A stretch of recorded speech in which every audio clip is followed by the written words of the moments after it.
নমস্কাৰ জোনালী কিটচেনৰ নতুন এটা ব্লগলৈ আপোনালোক সকলোকে স্বাগতম জনাইছোঁ। আজি অলপ ওলাই যাওঁ বুলি ভাবিছোঁ। ক'ত যাম আপোনালোকক দেখুৱাম বাৰু, বৰ বেছি দূৰ নহয়, অলপ গৈয়ে পাম। এয়া ওলাই মেলি ৰেডি হৈছোঁ। এইজনী আমাৰ ভাই বোৱাৰী মোৰ কৰোঁ। হাই, এইটো ভতিজা। হাই কৈ দিয়া বেটা, হাই কোৱা, হাই কোৱা, হাই কোৱা, হাই। এতিয়া ওলাইছোঁ যাবলৈ আজি বিশাল মাৰ্কেট, অলপ বজাৰ কৰিবৰ কাৰণে। আগতে আমাৰ দুলীয়াজানত নাছিলে, কিন্তু এতিয়া দুলীয়াজানতো বিশাল মাৰ্কেট খুলিলে। এইখন আছে বিশাল মাৰ্কেট। এইখিনি বেগৰ কালেকশ্যন, বেগ চাইছোঁ, কালেকশ্যন জোতাৰ কালেকশ্যন।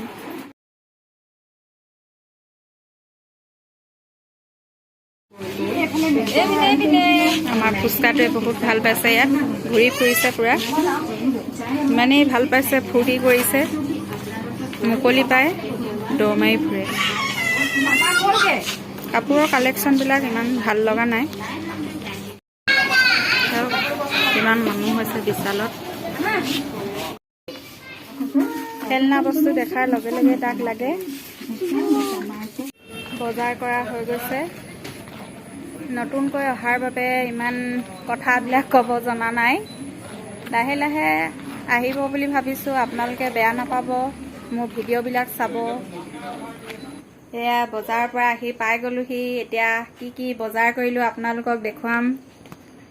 তেনেকৈ একো বজাৰ কৰা নাই, কিন্তু অলপ খোৱা বস্তু আনিছোঁ আৰু নিজৰ লাগতিয়াল কিছুমান বস্তু, সেইবিলাককে দেখুৱাওঁ। এয়া আনিছোঁ, এটা পাৰ্চ আনিছোঁ। পাৰ্চটো কেনেকুৱা লাগিছে আপোনালোকে কমেণ্টত জনাব দেখোন।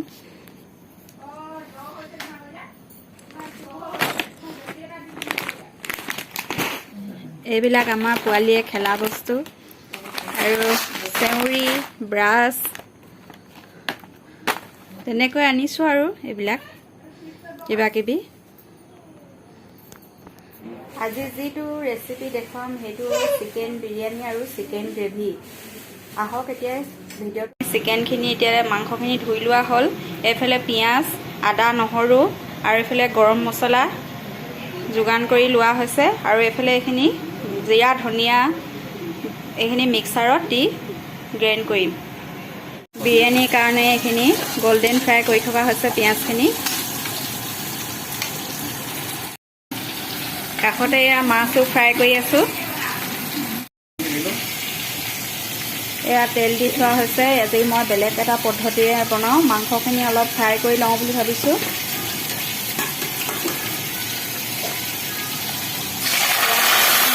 অলপ ফ্ৰাই কৰিছোঁ।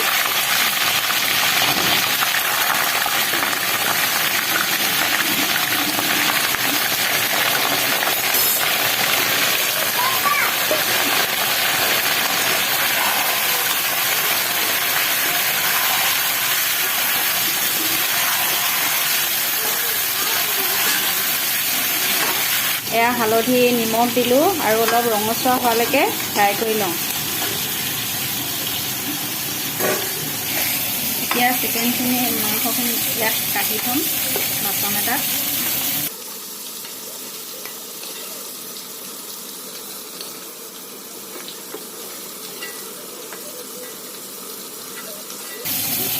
এতিয়া মাংসখিনি কঢ়া হৈ গৈছে।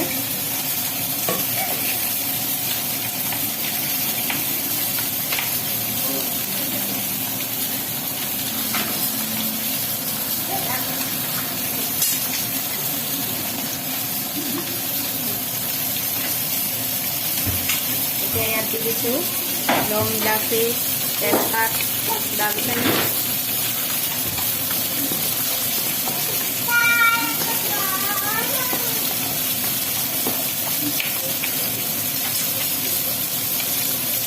এতিয়া ইয়াত পিঁয়াজখিনি দি দিম।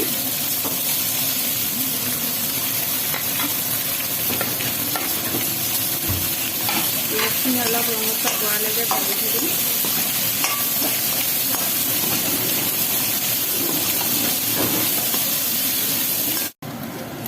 এতিয়া দি দিম ইয়াত ৰেড চিলি পাউডাৰ,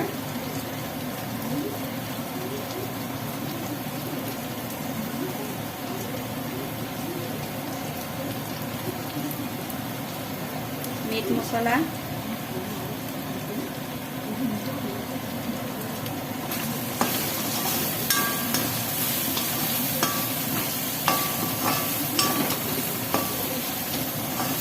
বিলাহী পেষ্টখিনি দি দিছোঁ।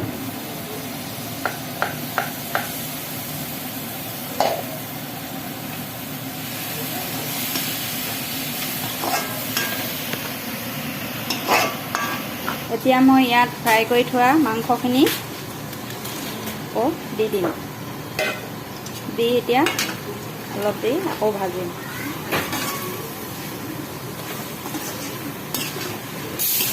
এতিয়া মই ইয়াত কাটি থোৱা আলুখিনি দি দিম।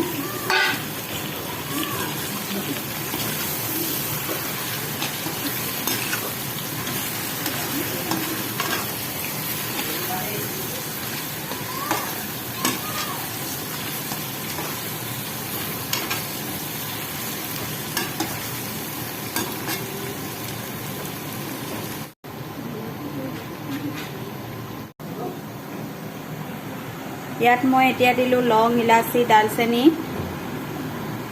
এতিয়া দিম অলপ ৰিফাইন তেল,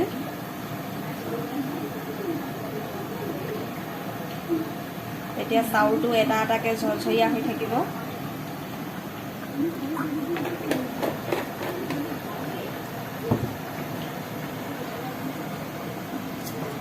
এয়া বাসমতি ৰাইচ, মই 1 কেজি লৈছোঁ বাসমতি ৰাইচ। এতিয়া পানী ইয়াত দি দিম, গৰম হৈ থকা পানীখিনি। এতিয়া অলপ সিজালৈকে থৈ দিম। দিম ডাঙৰ চামুচেৰে 2 চামুচ।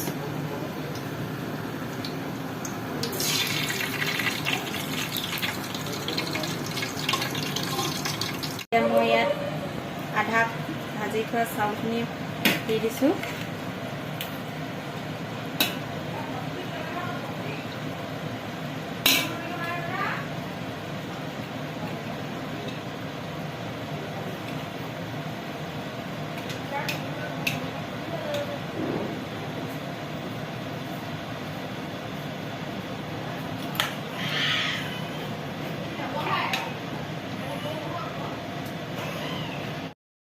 ইয়াত মই এতিয়া ব্ৰাউন কৰি থোৱা পিঁয়াজ অলপ দি দিছোঁ, চাউলখিনি অলপ ওপৰত।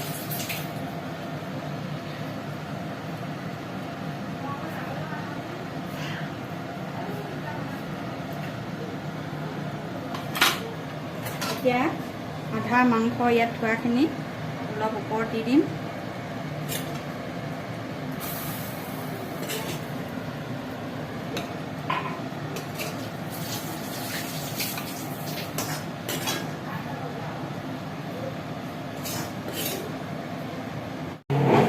এতিয়া আকৌ ইয়াত আধা সিজাই থোৱা আকৌ ভাতখিনি বিৰিয়ানী আচলতে 2টা লেয়াৰ, তলত এবাৰ মাংস দি, আকৌ এবাৰ ভাত দি, আকৌ এবাৰ ওপৰত ভাত দিব লাগে।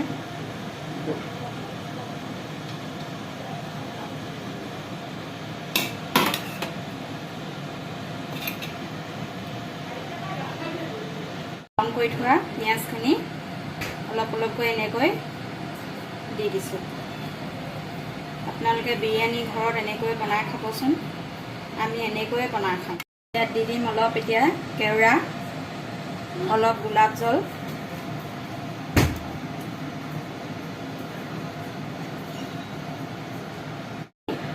বিৰিয়ানীখিনি ভাল হ'বৰ কাৰণে অলপ ফুড কালাৰ ইউজ কৰিছোঁ।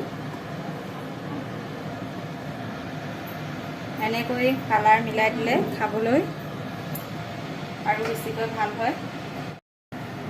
এতিয়া আকৌ এবাৰ ঘিউ দি দিম 2 চামুচ। আগত দিয়া হৈছিলে, কিন্তু এতিয়া আকৌ 2 চামুচ ঘিউ দি দিছোঁ।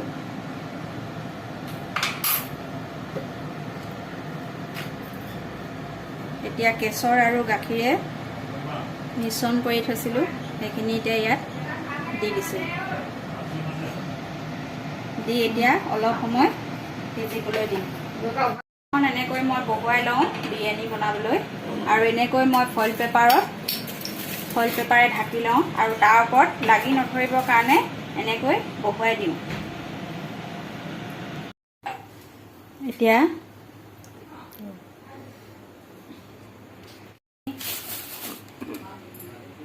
প্ৰায় হৈছেই, গেছটো অফ কৰি দিলোঁ আৰু এতিয়া চাওঁ কেনেকুৱা হৈছে।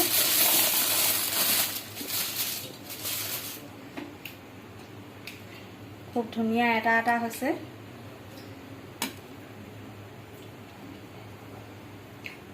আমাৰ বিৰিয়ানী প্ৰায় ৰেডি হ'ল। এতিয়া মই খাবলৈ লৈছোঁ। এতিয়া মই খাওঁ বিৰিয়ানী। কালাৰটো কেনেকুৱা হৈছে আপোনালোকে কমেণ্টত জনাবলৈ নাপাহৰিব। খাই কেনেকুৱা পাওঁ